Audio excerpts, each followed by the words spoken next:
हम सब चाहते हैं कि जिंदगी की दौड़ में दूसरों से एक कदम आगे रहें, है ना? पर आगे बढ़ने का मतलब सिर्फ कोई रेस जीतना नहीं है। इसका असली मतलब है अपनी जिंदगी को एक ऐसी स्ट्रेटेजी से चलाना कि कामयाबी खुद ब खुद चलकर आपके पास आए। और अगर इसका जवाब हाँ है, तो ये चर्चा खास आपके लिए ही है। आज हम बात करेंगे महान रणनीतिकार आचार्य चाणक्य के उन टाइमलेस सिद्धांतों की जो किसी भी आम इंसान को खास बना सकते हैं, उसे असाधारण ऊंचाइयों तक पहुंचा सकते हैं। और यही तो चाणक्य का वादा है। वो कहते थे, जो इंसान नियमों का पालन करता है उसे दुनिया की कोई ताकत हरा नहीं सकती। जरा सोचिए, अगर हम इन नियमों को अपनी जिंदगी में उतार लें तो क्या हम भी अजय नहीं बन सकते? तो चलिए इस सफर पर निकलते हैं। हम शुरुआत करेंगे चाणक्य के वादे से, फिर समझेंगे उनकी स्ट्रेटजी यानी गोपनीयता और नियंत्रण। उसके बाद बात होगी अनुशासन की, और आखिर में हम जानेंगे समय, धैर्य और उस अंतिम रहस्य के बारे में जो इन सब को एक साथ बांधता है। तो सबसे पहले बात करते हैं स्ट्रेटजी की, यानी गोपनीयता और नियंत्रण। ये वो बाहरी दांव पेच हैं जो हमें दूसरों पर एक बढ़त हासिल करने में मदद करते हैं। तो पहला रहस्य क्या है? वो एक चीज जो आपकी कामयाबी की नींव रखती है, वो है अपनी योजनाओं को गुप्त रखना। जरा सोचिए, कितनी बार ऐसा हुआ है कि हमने बड़े जोश में अपने सपनों के बारे में किसी को बताया और बदले में क्या मिला? या तो मजाक उड़ा, या किसी ने डिस्करेज कर दिया, या इससे भी बुरा, किसी ने हमारा आइडिया ही चुरा लिया। चाणक्य का मानना था कि सीक्रेसी यानी गोपनीयता कामयाबी की पहली सीढ़ी है। इसका सबसे बेहतरीन उदाहरण है खुद चंद्रगुप्त की कहानी। चाणक्य ने नंद वंश को जड़ से उखाड़ने का जो प्लान बनाया था, उसे पूरी तरह से गुप्त रखा। एकदम खामोशी से तैयारी चलती रही। सोचिए, अगर वो अपनी योजनाओं का ढिंडोरा पीट देते तो दुश्मन पहले ही सावधान हो जाता और मौर्य साम्राज्य की कहानी शुरू होने से पहले ही खत्म हो जाती। चलिए अब आते हैं दूसरे और उतनी ही जरूरी रहस्य पर, और वो है अपनी भावनाओं पर काबू पाना। देखिए, गुस्सा, डर, जलन, इन भावनाओं में बहकर लिए गए फैसले लगभग हमेशा हमें नाकामी की तरफ ही ले जाते हैं। चाणक्य का एक बहुत मशहूर कथन है कि जो खुद को जीत लेता है, असल में वही दुनिया को जीत सकता है। फर्क बिल्कुल साफ है। एक हारने वाला इंसान गुस्से में फैसले लेता है, जबकि जीतने वाला वो शांत रहकर अपनी चाल चलता है। जब नंद दरबार में चाणक्य का अपमान हुआ था, तो क्या उन्होंने तुरंत बदला लिया? नहीं, उन्होंने अपने गुस्से को पी लिया और सही मौके का इंतजार किया। यही है भावनाओं पर नियंत्रण की असली ताकत। तो ये तो हुई बाहरी स्ट्रैटेजी की बात। अब चलते हैं उस अंदरूनी बुनियाद की तरफ जो कामयाबी के लिए सबसे जरूरी है, और वो है अनुशासन और संगति। तो अब आता है तीसरा रहस्य, और सच कहूं तो ये शायद सबसे ज्यादा जरूरी है। वो है अनुशासन को अपनी आदत बना लेना। देखिए, टैलेंट आपको स्टार्टिंग लाइन पर खड़ा कर सकता है, बिल्कुल, लेकिन डिसिप्लिन ही वो गाड़ी है जो आपको फिनिश लाइन तक ले जाती है। चाणक्य ने एक आम से लड़के को सम्राट बना दिया। कैसे? एक बहुत ही स्ट्रिक्ट डिसिप्लिन रूटीन के जरिए। रोज पढ़ाई, युद्ध का अभ्यास, सही खान-पान और पूरा आराम, सब कुछ एक नियम से बंधा था। और यही डिसिप्लिन, यही अनुशासन उनकी जीत का रास्ता बना। अगला रहस्य जुड़ा है उन लोगों से जो हमारे आसपास रहते हैं, और ये हमारी कामयाबी में एक बहुत बड़ा रोल प्ले करते हैं। ये रहस्य है सही संगति चुनना। एक बहुत सीधी सी बात है, हम उन 5 लोगों का एवरेज बन जाते हैं जिनके साथ हम सबसे ज्यादा वक्त बिताते हैं।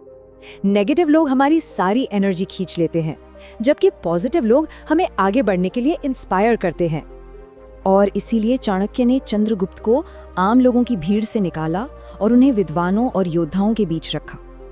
इसी माहौल ने, इसी संगति ने उन्हें एक महान लीडर बनाया। इससे हमें ये पता चलता है कि सही मेंटर्स और साथी चुनना कितना ज्यादा जरूरी है। चलिए अब बात करते हैं कामयाबी के लंबे सफर में जरूरी 2 चीजों की, समय और धैर्य। तो इस सफर का 5वां सबसे जरूरी नियम है समय की कदर करना। देखिए, वक्त हमारी सबसे कीमती दौलत है। एक बार चला गया तो कभी वापस नहीं आता। कामयाबी उन्हीं को मिलती है जो अपने हर पल का सही इस्तेमाल करते हैं। और जहाँ समय की कद्र होती है, वहीं जुड़ा है हमारा छठा रहस्य, धैर्य रखना सीखना।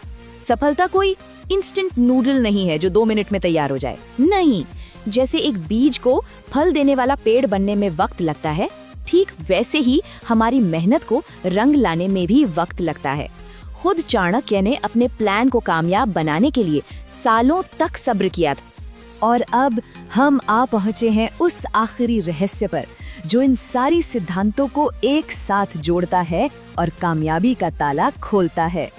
तो अपनी असली ताकत को जगाने का 7वां और आखिरी रहस्य है खुद पर विश्वास रखना और खुद में इन्वेस्ट करना। सीधी सी बात है, अगर हम खुद पर ही भरोसा नहीं करेंगे तो ये दुनिया हम पर भरोसा क्यों करेगी। और ये सिर्फ भरोसे की बात नहीं है, ये अपनी स्किल्स, अपनी नॉलेज और अपनी हेल्थ में लगातार इन्वेस्ट करने की भी बात है। यहाँ सेल्फ डाउट और सेल्फ बिलीफ का फर्क बिल्कुल साफ नजर आता है। चंद्रगुप्त ने तो बिल्कुल 0 से शुरुआत की थी, है ना, लेकिन चाणक्य ने उनके अंदर जो भरोसा जगाया उसी ने तो उन्हें सम्राट बनाया। सेल्फ डाउट वाला इंसान कहेगा मेरी तो किस्मत ही खराब है, जबकि सेल्फ बिलीफ वाला इंसान कहेगा मैं अपनी किस्मत खुद बनाऊंगा। तो इन 7 सिद्धांतों को याद रखिए। गोपनीयता, भावनाओं पर काबू, अनुशासन, सही संगति, समय की कद्र, धैर्य और सबसे ऊपर खुद पर अटूट विश्वास। अब एक पल रुककर खुद से ये सवाल पूछिए, आपकी कामयाबी के रास्ते में आखिर कौन खड़ा है, ये दुनिया या आप खुद? जिंदगी में ना असल में 2 ही रास्ते होते हैं, एक बुद्धिमान का और दूसरा मूर्ख का। तो चलिए आज चाणक्य नीति के हिसाब से ये समझते हैं कि एक बुद्धिमान इंसान में वो कौन सी बातें होती हैं जो उसे हमेशा कामयाबी की तरफ ले जाती हैं। शुरुआत करते हैं इस बहुत ही पावरफुल विचार से। चाणक्य कहते हैं कि मूर्खता जो है ना, वो सिर्फ खुद का नुकसान नहीं करती बल्कि अपने आसपास के लोगों को भी ले डूबती है। मतलब इसे कोई हल्की फुल्की बात समझने की गलती नहीं करनी चाहिए, ये एक बहुत बड़ा खतरा है। तो जो सबसे बड़ा फर्क है ना वो यहीं पर है। मूर्ख इंसान अपनी हर हार का ठीकरा दूसरों पे फोड़ता है, जबकि बुद्धिमान इंसान अपनी जीत का रास्ता, अपनी किस्मत वो खुद लिखता है। आइए अब इसी फर्क की गहराइयों में उतरते हैं। सारी बुद्धिमानी की शुरुआत होती है खुद को जीतने से। इसे एक तरह का अंदरूनी किला समझिए जिसकी नींव है सेल्फ कंट्रोल यानी आत्मनियंत्रण। एक मूर्ख इंसान अपनी इंद्रियों का गुलाम होता है, खासतौर पर अपने गुस्से का। और जब गुस्सा दिमाग पर हावी होता है ना, तो सही और गलत का फर्क ही खत्म हो जाता है। फिर ऐसे फैसले लिए जाते हैं जो बर्बादी के सिवा और कहीं नहीं ले जाते। गुस्से के साथ साथ लालच और इच्छाएं भी मूर्ख इंसान को अंधा बना देती हैं। इतिहास गवाह है, बड़े बड़े साम्राज्य सिर्फ इसीलिए खत्म हो गए क्योंकि उनके शासक अपनी इच्छाओं पर लगाम नहीं लगा पाए। ये लालच की आग ऐसी है जो कभी बुझती ही नहीं। और बस यहीं पर एक बुद्धिमान इंसान की पहचान होती है, जिसने अपनी इंद्रियों पर काबू पा लिया। समझिए उसने पूरी दुनिया जीत ली। आत्मनियंत्रण ही उसकी सबसे बड़ी ताकत है। वो गुस्से और लालच को अपना मालिक नहीं बल्कि अपना गुलाम बनाकर रखता है। और इस अंदरूनी किले का एक और बहुत मजबूत खंभा है धैर्य। मूर्ख इंसान हड़बड़ी में फैसले लेता है, जबकि बुद्धिमान शांति से सोच समझकर कदम उठाता है। और यही धैर्य, यही पेशेंस उससे वो मौका देता है कि वो सही फैसला ले सके और हमेशा एक कदम आगे रहे। तो यहाँ एक सवाल उठता है कि आखिर बोलने का सबसे सही समय होता कौन सा है? क्या हर वक्त बोलते रहना समझदारी है या फिर असली ताकत खामोशी में छिपी है? जवाब बहुत सीधा है। एक बुद्धिमान इंसान तभी मुंह खोलता है जब उसके शब्द उसकी खामोशी से ज्यादा कीमती हों। वो ये बात अच्छी तरह जानता है कि खामोशी भी एक हथियार है जिससे वो सुन सकता है, सीख सकता है और फालतू के झगड़ों से बच सकता है। ज्यादा बोलना तो अक्सर कमजोरियों को ही दिखाता है। तो चलिए अब ये देखते हैं कि एक बुद्धिमान इंसान अपने इस अंदरूनी अनुशासन को, अपनी सेल्फ कंट्रोल को बाहरी दुनिया के साथ डील करने में कैसे इस्तेमाल करता है। देखिए, बुद्धिमान इंसान ना कुछ चीजों से हमेशा दूर रहता है, जैसे कोई जहर हो, मूर्खों की संगत से क्योंकि वो बर्बादी लाती है, बेवजह की बहस से क्योंकि उससे सिर्फ एनर्जी वेस्ट होती है, दिखावे से क्योंकि वो असुरक्षा की निशानी है, और अपनी पर्सनल बातें सबको बताने से क्योंकि ये खुद को कमजोर बनाने जैसा है। ये एक बहुत ही जरूरी उसूल है। बुद्धिमान इंसान अपनी योजनाओं को तब तक राज रखता है जब तक कि वो पूरी ना हो जाएं। ऐसा क्यों?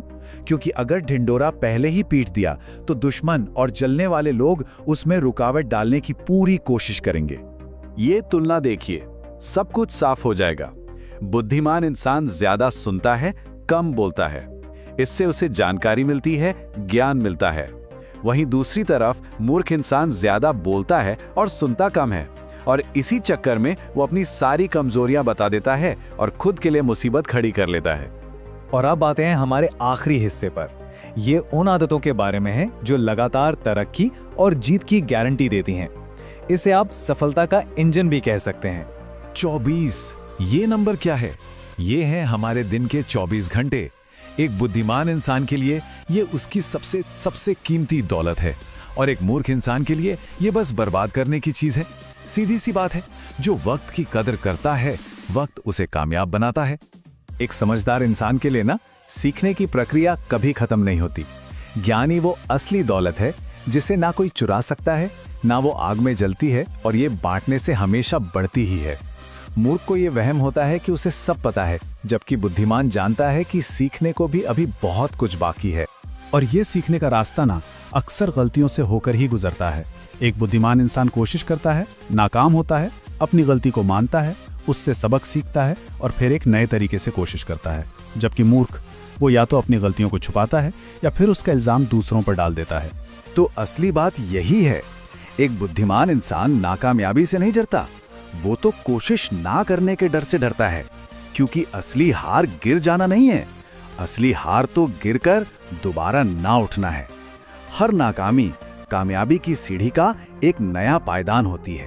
तो कुल मिलाकर बात यह है कि समझदारी कोई ऐसी चीज नहीं है जो किसी को जन्म से मिल जाती है। नहीं, ये आदतों और सही फैसलों का नतीजा है। ये एक ऐसा रास्ता है जिसे कोई भी चुन सकता है। तो अगर हम पूरी बात को समेटें तो बुद्धिमानी 3 पिलर्स पर टिकी है। पहला, खुद पर काबू, मतलब अपने मन को जीतना।